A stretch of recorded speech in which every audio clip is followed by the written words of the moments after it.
Well, good evening, everybody. If you heard me say that a few minutes ago, I apologize. We're having some technical difficulties. I am Tim Terranova, the proud superintendent of the Victor Central School District. And on this town hall with me tonight is Miss Jenner Davis, who is the president of the Victor Central School District Educational Foundation, which supports our district in many, many ways that we're going to talk about tonight. Again, if you're not watching this live, it's probably because of our technical difficulties, and we're going to put this up on Facebook or have it on Facebook that's delayed. But so you may not be able to ask questions, but you can certainly email me with any questions about the foundation or any other things that are on your mind that are important to you that we'll try to answer as soon as we can. So Jenner, welcome to the Victor Central School District Town Hall. Glad you could join us tonight. Thanks for having me. It's great to be here. Really pleased to have you. Again, for the audience watching, we are going to talk a little bit about the foundation, ask Jenner some questions, have a conversation with her. And then that'll be about 20 minutes to half an hour. Then I'll give you some updates regarding the district afterwards, after Jenner's on, like I always do. So Jenner, I thought about you, and actually our communication director, Sherry and Liz, had the idea too to bring you on the show because of the importance of the VCS Educational Foundation. You want to talk just a little bit about, what it is and how it started? Sure.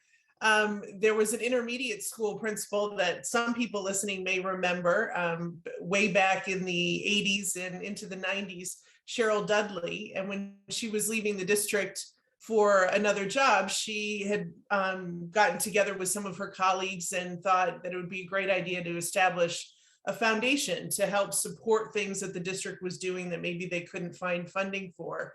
And that money sat in the district budget, kind of a line item for, over 20 years. And when Dawn Marullo came on as superintendent in 2009, that was one of her projects that she had hoped to get things going. And with a group of alumni, it kicked off in, I believe it was 2013, 14, we finally got together. And the board is made up of, right now, it's all alumni. It doesn't have to be that way. That just happens to be alumni from the 70s, 80s, 90s, 2000s. And we add as we go, as we need more support. There are a lot of alumni that help us in committees and are involved that way, as well as others in the community. And the idea was that the foundation is there, the vision or the purpose of it is to provide educational opportunities to the students and the staff that the district can't provide through the regular school budget. And we hope that our vision is that through that, they'll have an enhanced experience through increased opportunities, promoting educational excellence, and provide more opportunities for the VCS community overall. So that's how it got started. And it was a bit of a slow start in terms of, wanting to raise the profile within the community, but also one of the big things is raising the funds. And as of today, we have just shy of 500,000 in our endowment. And then we take a portion of that each year to allocate for funding things at the school, either through field trips, or also through teacher grants. Those have been the things where we have spent some money so far. But there's a lot of flexibility in what we can do with that, and up with the innovative ideas come to us, and we can help them as we're able to. Yeah, can you hear me okay, Jenner? It looks like your feed kind of went in and out for a second. But I'm okay. Can you hear me? Yeah. Yeah. So I can. 2013 it started? Yeah, it was about 2014, probably, by the time we got the board actually together and kicking things off. So it's been about 7.5 years now. And certainly our budget, we had challenges in our budget. We continue to have that in our community, obviously, but we made a lot of progress. But back then there was some significant budget challenges as well, correct? Yes, there were things, I happened to have been on the school board at the time in the late 2000s when we had the recession in 2008 and the state was changing funding. There were things that had to be cut. And I can tell you, sitting in the room, they were very difficult cuts to make. But we never envisioned that some of those things wouldn't already be back in, now we're talking 14,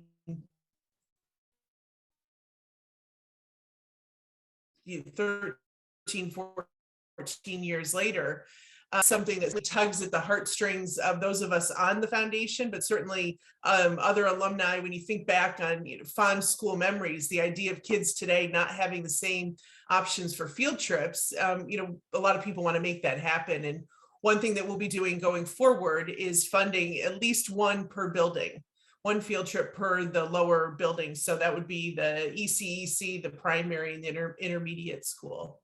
What were the main ways the community raised almost 500, or is it a little over $500,000? Yeah.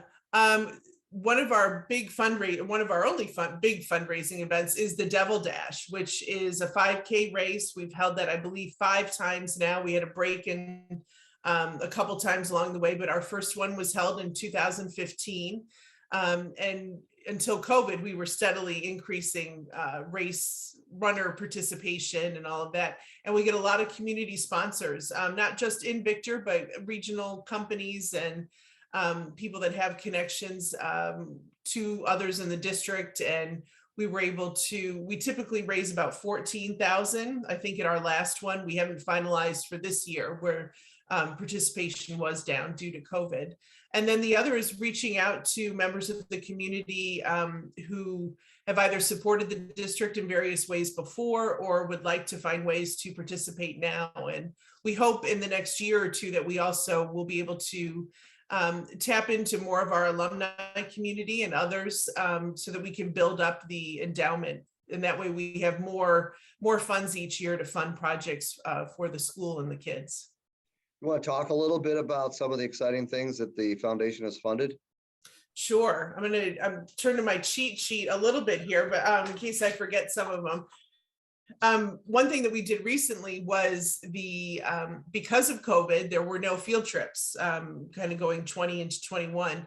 And so instead, those buildings reached out to us to see if we could allocate funds for library books. So they had increased inventory, if you will, for the kids to check out and be able to use for resources.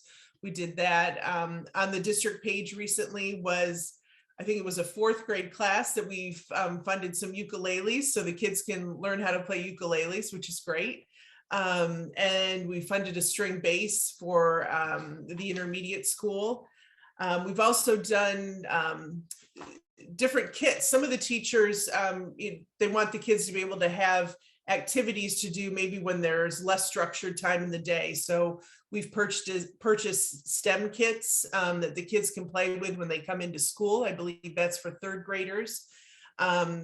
We've also purchased standing desks for teachers who want to see if that is helpful for kids who learn differently or have a different kind of energy and maybe they need to stand up, and so that helps them better focus during class. So we've funded that. There have been other kits for the various libraries that involve games and problem solving and kind of mystery things that the kids can do.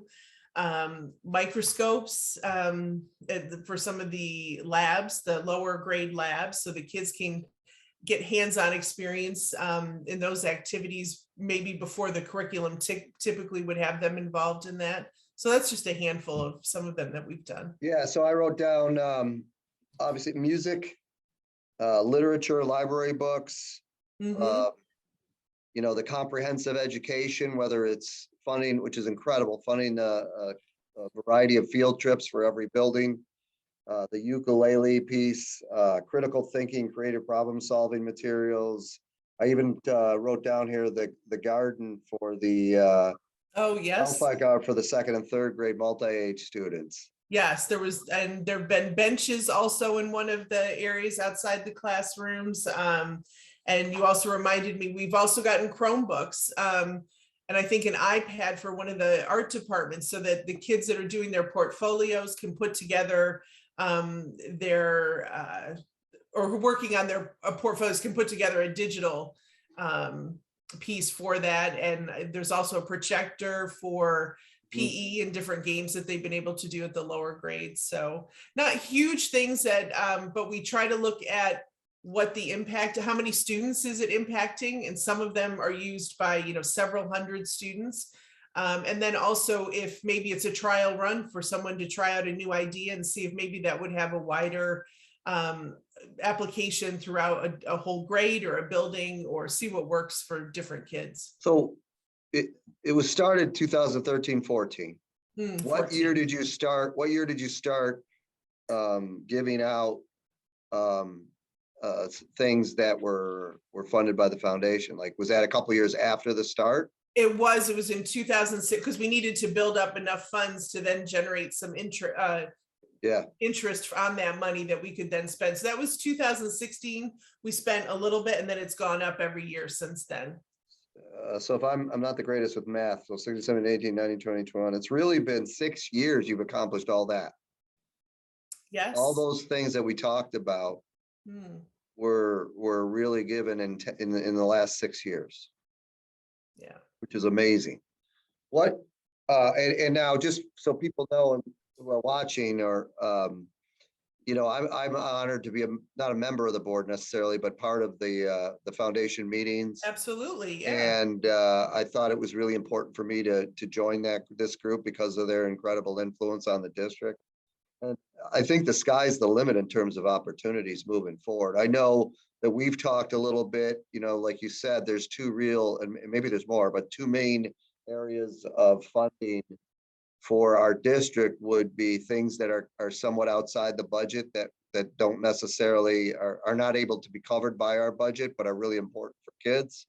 Right. As well as what I call seed money for programs or experiences that we want to pilot and try out for a year or two that the foundation could fund. But then if it works and it's effective and it's positive for kids, the district would pick up the funding through the general fund budget after a couple of years. Those to me are the two main areas of the good work that the foundation could do. Am I accurate with that, or are there other? Absolutely. And we're open to other ideas. We also have, through the generosity of Tom Marullo's parents and things, we have a separate fund that was started that their goal, we haven't implemented it much, but it's certainly been in discussions with those that can make it happen in the district for kids that maybe aren't on a traditional path, who may be in danger of not finishing their education. And, you know, there will be funds that we'll be able to allocate for programs and ideas that could help bring those kids back on track so that they can finish school, or do it, not necessarily back on track, but do it in a way that best suits their learning styles and the issues that they're dealing with. Yeah, and that's a huge important piece for us right now. So and that's the Marullo Fund is something I learned about, you know, didn't really learn about specifically that fund until this year, but that is a definite area of interest for us in the district, and it's an incredible gift from the Marullo family. So I would just say to people that are listening, if you have ideas or something that is, you know, a passion or importance within your own family, and you can see where your resources might be able to help in that area, you know, please talk to us. So we have the general fund. We have our focus on the teacher grants, technology for tomorrow, and then also the field trips forever kind of thing. So, but beyond that, there are other things that people can specify. If there are certain things that they're very, they're concerned about within the district or want to see improved on. So if people want to donate to the foundation, what do they do? Well, our information is on the district website.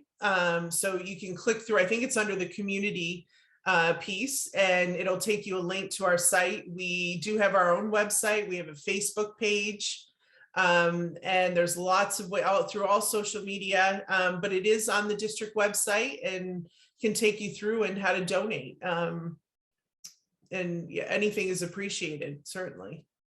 And then for our teachers and staff, what's the process they go through to fill out a potential grant proposal? Right, so we are just about to send to them. I know there's a contact person for each building, and it'll get to all of the teachers for either late spring, if they think of something for spring 2022. But most likely it would be for things they want to implement in fall of 2022.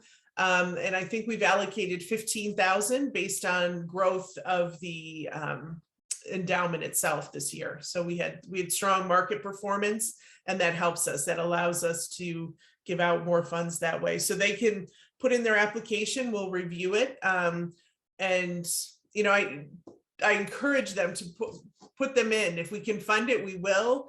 If we need more funds, maybe it's something that we delay until another cycle, but certainly you know, it's not that much time to fill out the forms, and it may be something great that they can get for their classroom.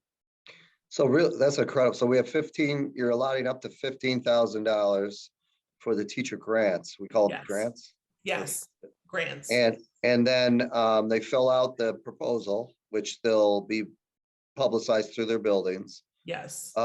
Now, if there was something unique that we needed or thought was a strong proposal for some of the other areas we talked about earlier, like kids or families that are kids especially, or might not be on a traditional path towards graduation, is that part of the 15,000, or is that a separate request form? It may be, but certainly I think if there are different things, just come to the foundation and we'll discuss it and see what we have available and what we're able to do. Yeah, because we were thrilled this past summer, and we actually have funds for this coming summer to do a ton of work with our kids in the summer, whether it was enrichment work or whether it was for additional supports and summer opportunities, academic opportunities for our kids, students with disabilities, or whether it was what we called summer labs for kids who just need a little boost with, you know, reading, writing, and mathematics at all different grade levels, or some additional boost in specific course content at the high school. And we really, you know, we felt it was extremely successful. We have data that shows that, you know, just a significant amount of kids participated. And so we are, as a district, a couple things. We're a huge supporter of the foundation. You know, we think that, you know, we can work together to continue to expand its impact. And so that's going to be really important moving forward. And we need to continue to find ways for kids to engage in school and school activities throughout the year and in the summer in ways that really mimic their experiences in the world, to prepare them for things, you know, whether they go into the military, the workforce, or college. So I just think the foundation is an unbelievable asset. Not every district has this, and it came about because of the dedication of Dawn, our retired superintendent, and of course you and others in the community to really build this. How many people are on the foundation board right now, approximately? I think there's about 11 of us that are alumni, and then we have Santiago Marullo is the executive director. She very graciously and generously devotes her time to handle some admin that the rest of us might not have time for, and yourself. So I think, you know, when we have a full meeting, it's about 13 of us in terms of the trustees. One thing I didn't mention that makes it much easier for those of us on the foundation, it's structured so that it's part of Canandaigua National Bank's FLACE, it's called. It's the Finger Lakes Area Community Endowment.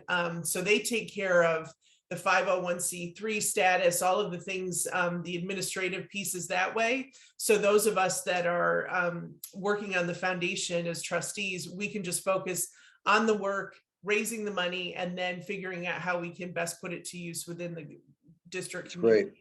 Anything else you want to add about the foundation, Jenner? No, I would encourage anyone to reach out if you're interested in volunteering at different events. We're always looking for help with the Devil Dash and other ideas for fundraisers. You know, I appreciate there are some people that might not have the time to commit to a board, but would love to be involved in terms of a specific event or cause.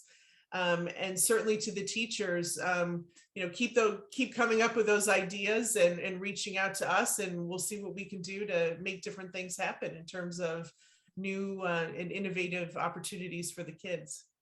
Yeah, again, I couldn't thank you enough, or can't thank you enough for the leadership over this foundation. And I know it's a great board. I've been, as you know, obviously at a few of your meetings. Yeah. And it's just such a dedicated group of alumni. It does make a huge difference in our educational program.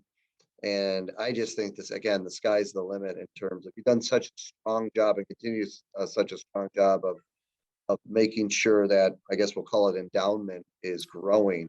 And again, we have $500,000 in there now, which is amazing since it's only started a few years ago. And that's going to be really put to good use. Yes. And And we're that is definitely one of our focuses for the upcoming year, is that we put more time and effort into growing the endowment itself, because we know the sooner we can get that in place, then the more there's funds every year for various projects. Yeah, that's great, Jenner. So thank you so much for joining us. Thank Really you. appreciate it. I'll see you at our next meeting. Sounds And, good. Thank you for having me. Thanks for everything that the foundation does. And I'm going to stay on for a few minutes just with some updates around the school district. Jenner, again, thank you so much. Appreciate it. Thank you. Have a good night. Again, just a shout out to our foundation and Jenner and the great work that they do. It's something that is just really starting, because people had this great idea, maybe 8 years ago, to start this, and the group of dedicated alumni has been fantastic with their work. I think we have some significant opportunities, not just through the regular fund, but the Marullo Fund, to support our kids in a lot of different ways. And I would encourage our teachers to think about innovative ideas that they'd like to have in their classroom or in their building that might not be able to be covered through our general budget. We're also going to be talking to our leadership staff just around initiatives for larger programmatic initiatives, like I said, especially in the summer, that we could potentially utilize funds from the foundation and the great work that they do to support. So lots of great opportunities out there through our VCS Foundation. Just a few updates. Typically, I give you a quick COVID update at this time. You see those in my weekly messages to the community as well. Today we had, I think we have 43 students who are positive with COVID and 13 staff members.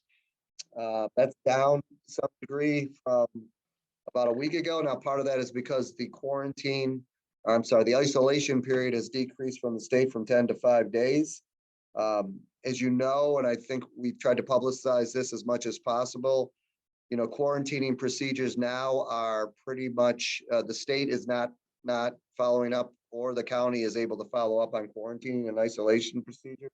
They're still recommending quarantining procedures for those individuals exposed to a positive case, especially if you are unvaccinated.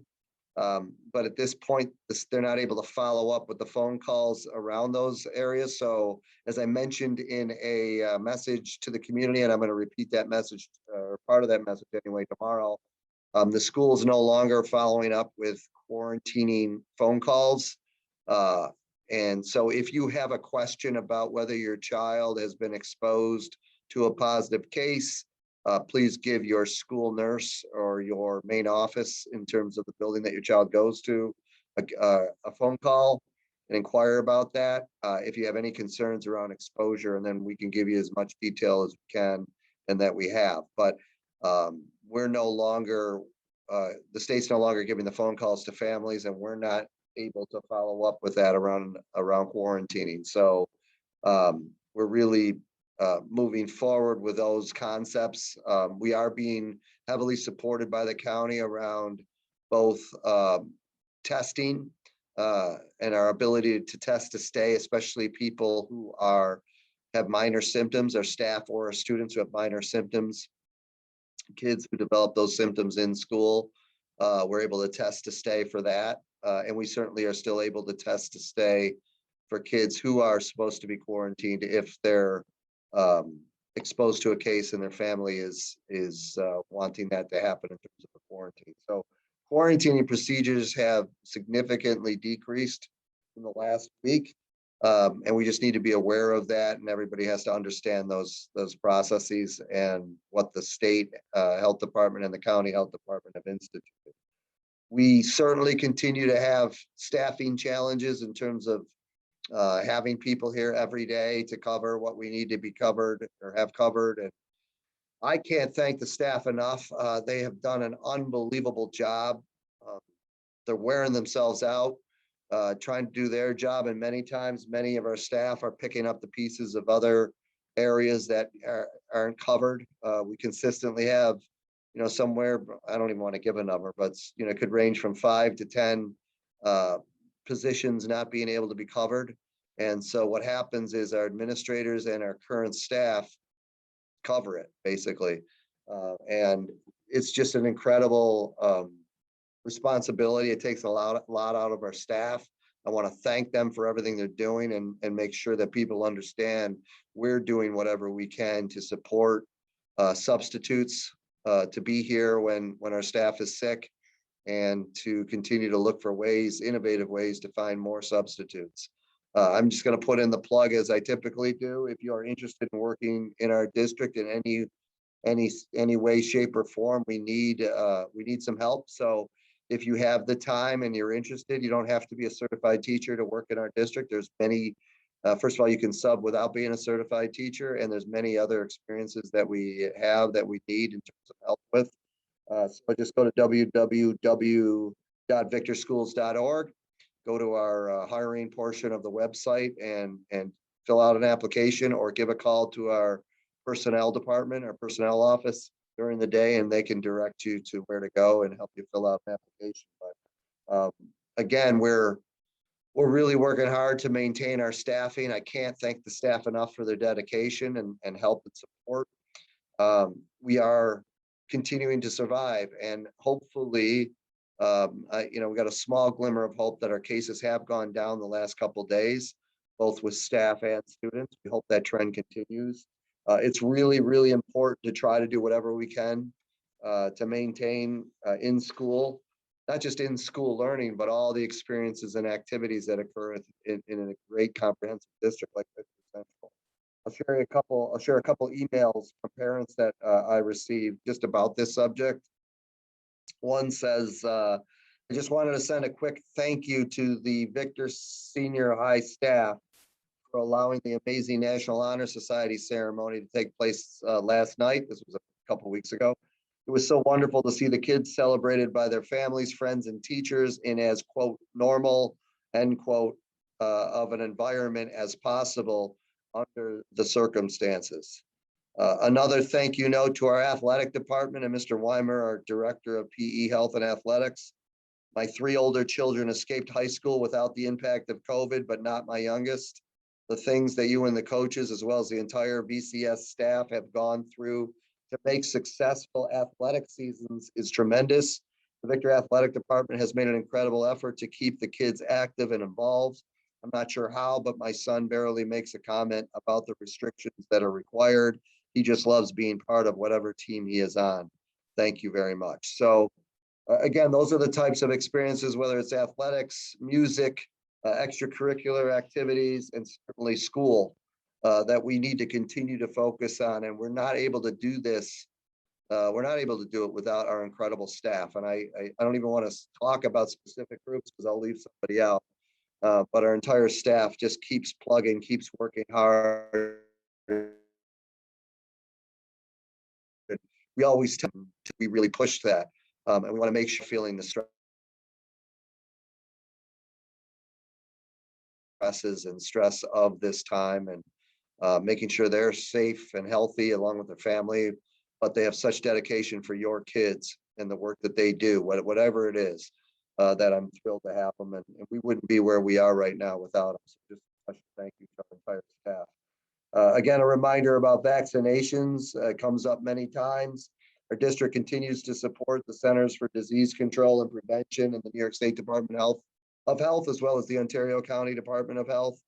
who have strong recommendations for children between the ages of 5 and 11 to be vaccinated against COVID-19, as well as certainly kids above 12. I know it's a family decision, but we are definitely supportive of the recommendations of these groups, as well as the additional booster shot for kids and adults. So it's just something to think about. It's certainly a family decision, but we want to remind everybody around the strong recommendation from the CDC, as well as the state and county health departments around vaccinations. So we'll continue to deal with COVID just like you are every day. I'll continue to give you updates regarding COVID and the way we're handling it whenever something new comes up, but we continue to really plow forward. And again, just thrilled to have your kids here every day, and thrilled to have spectators at events and have those events occur before and after school, especially in the evening. If you drive around the Victor campus tonight, for example, or any night, you just see hundreds of people in different activities. And it's great to see, and we're really thrilled to have that. Just a couple of updates before I want to give some kudos to people. Mentioned the strategic plan. We're making some solid progress. Last time I talked to you a little bit about what was going to happen. We ended up finalizing a rough draft of the strategic plan that now the committee of over 36 people, that includes parents, staff, leadership staff, board members, high school students, community members. They're going to take they've just taken another look at the rough draft. A subgroup of that committee is going to look at the potential revisions to that rough draft based upon feedback by the committee. And then we are really hopeful to have a final copy ready by the end of January, or if we have to take just a little bit more time to make some revisions, which are really important, but we're not going to rush it. So if that happens, then it'll be ready hopefully early to mid-February. The board then will receive a copy of it. We'll have a conversation with the board, certainly. As you know, I think 2 board members are on the committee, so they're the conduits of communication for the rest of the board around it. And then our leadership staff and our general staff will receive it. Then we are going to give public presentations throughout the months of March and through May. I'm looking at potentially using the March town hall as well as the April town hall, because we might need to break it into 2 presentations to really review the strategic plan, using our committee members to help communicate what the plan is and the emphasis points around that plan, around this plan, and use the March and April town halls to do that. So we're also going to have other meetings to promote it. We're going to take the strategic plan, which is a 5-year plan, and each year we're going to create a more specific, what's called yearly management plan, that will have not only specific objectives, but accountability measures for us to track our progress. That will be something that will be also worked on this spring, that the staff will really, really get into and work with in the summer and certainly in the fall, along with our shared decision-making teams in the building and the district. So it's an exciting time to have the strategic plan come out, and I think your people are going to be really excited about what our focus is in this district. And it's not without input. We had, like I said, I think over 1,000 people contributed to the survey around the plan. We had hundreds of people participate in focus groups and interviews during the development of the plan. So we're thrilled with that, and thank everybody's input. In addition to that, we have our budget process really starting strong. And so we have a budget hearing next Thursday, which will be our first official budget hearing. And then we're going to have 2 more, I believe, budget hearings, which are in addition to the regular board meetings at the earlier in the month. The budget meetings are typically later in the month in January, February, and March. We're going to be giving very specific details around this year's budget. And then we're going to use the May town hall. Once the board adopts the budget, we'll use the May town hall to give a budget presentation with Mr. Derek Felice, our assistant superintendent of business. So we are excited about this year's process. You know the challenges we face in this district, but we continue to get some good news around state aid, and certainly what the community has done in terms of their dedication to the district with exceeding the tax cap a couple of years ago and passing the budget by a large amount last year, with a combination of the state aid and then the money through your hard-earned taxes that we know is a challenge to spend money like that, but it's such a huge benefit to us to have that combination of positive tax revenue along with state aid. We have those areas I talked about earlier, and we'll continue to talk about social emotional support of our kids, safety and security, curriculum and instruction, and really strengthening those areas, and certainly focusing on a comprehensive educational experience for all kids. Those are going to be major areas of focus in our budget process. And again, like I said, we're going to have real specific updates on that between the end of January and April when the board adopts the budget. And then we'll present that budget to the community between April and the May vote. Some plugs as I finish here. I just want to recognize some different people. And there's too many to recognize, unfortunately. So we're just going to do our best and continue to recognize them every week. So, for example, we have students and staff in the early childhood school who are collecting items for the Rochester Ronald McDonald House. The Ronald McDonald House provides a home away from home to families while their children receive medical care. The VEX students are continuing to bring donations to their teachers through February 1st. We've already got a significant number of donations, and I thank the staff of the early childhood school and the parents and guardians of our kids at the ECS for thinking of others. And in this case, it's that wonderful Ronald McDonald House that supports so many families when their kids are sick. We also have, actually, I wanted to read this from, I just got this text, if my phone works here.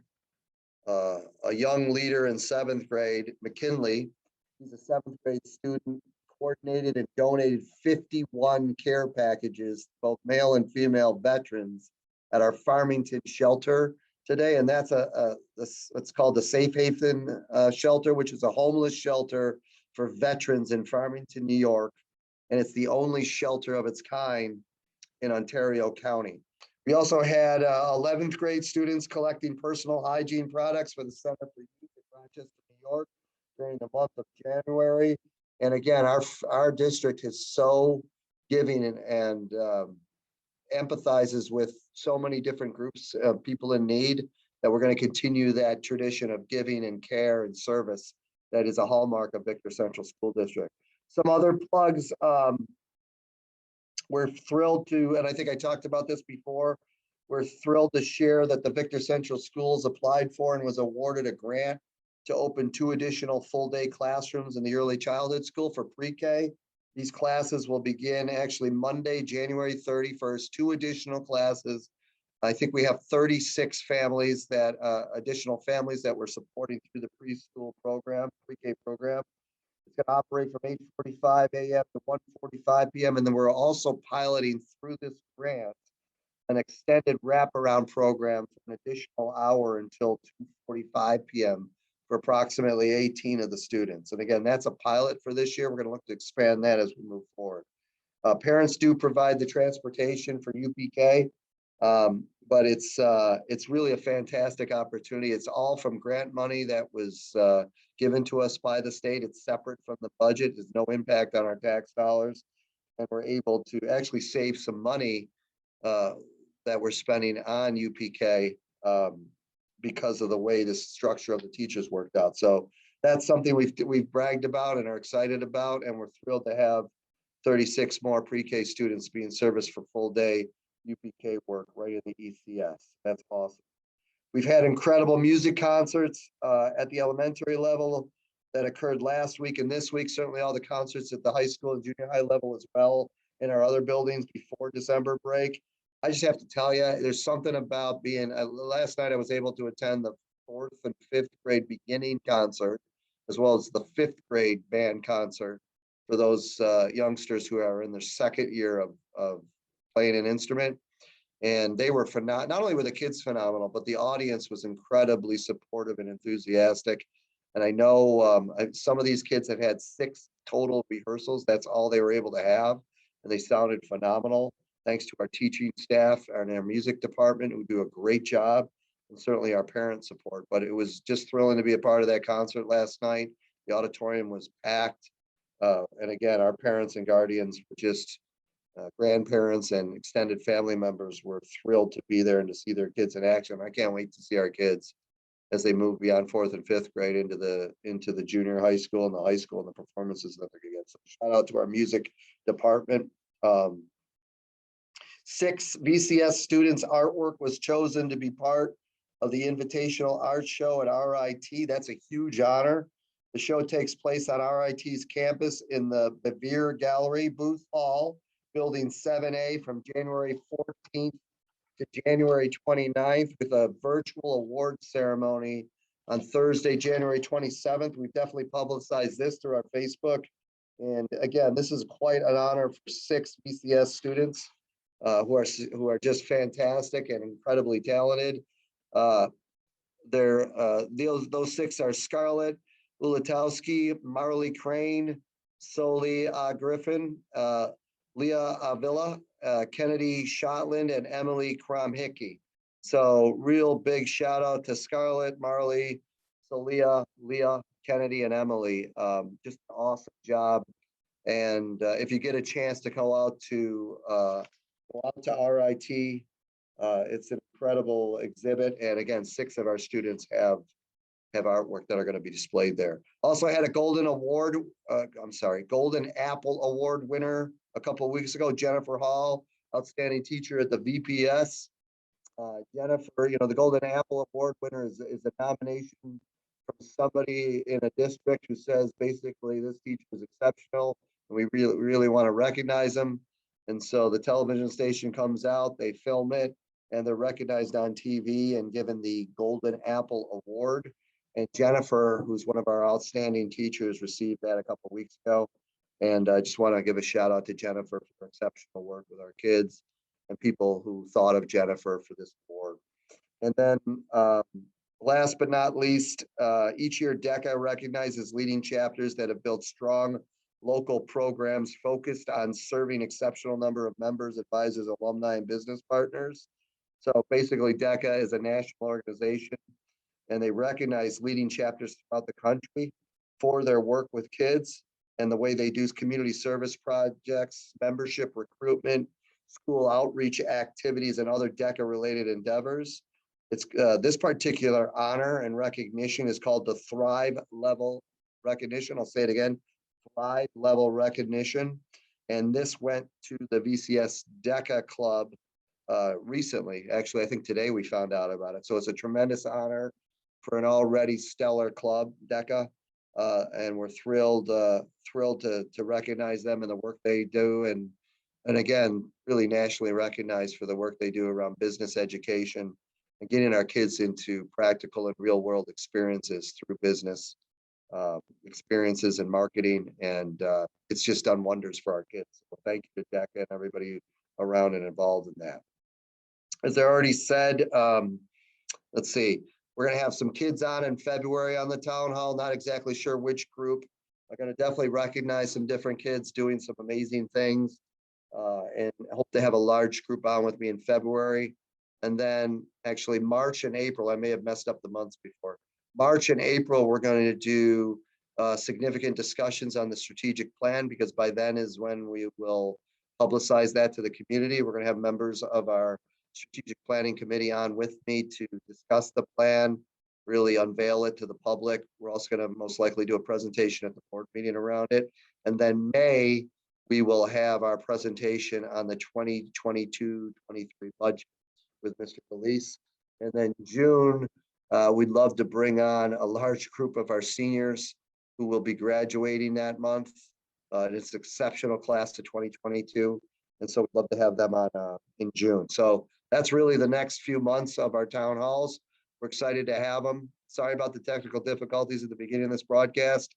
But certainly, if you have any questions or comments, leave them on the Facebook page or email me directly at terranovat@victorschools.org. Again, if you have any questions, we'll be sure to answer them as best we can. Have a great night and wonderful end of your week, and take care.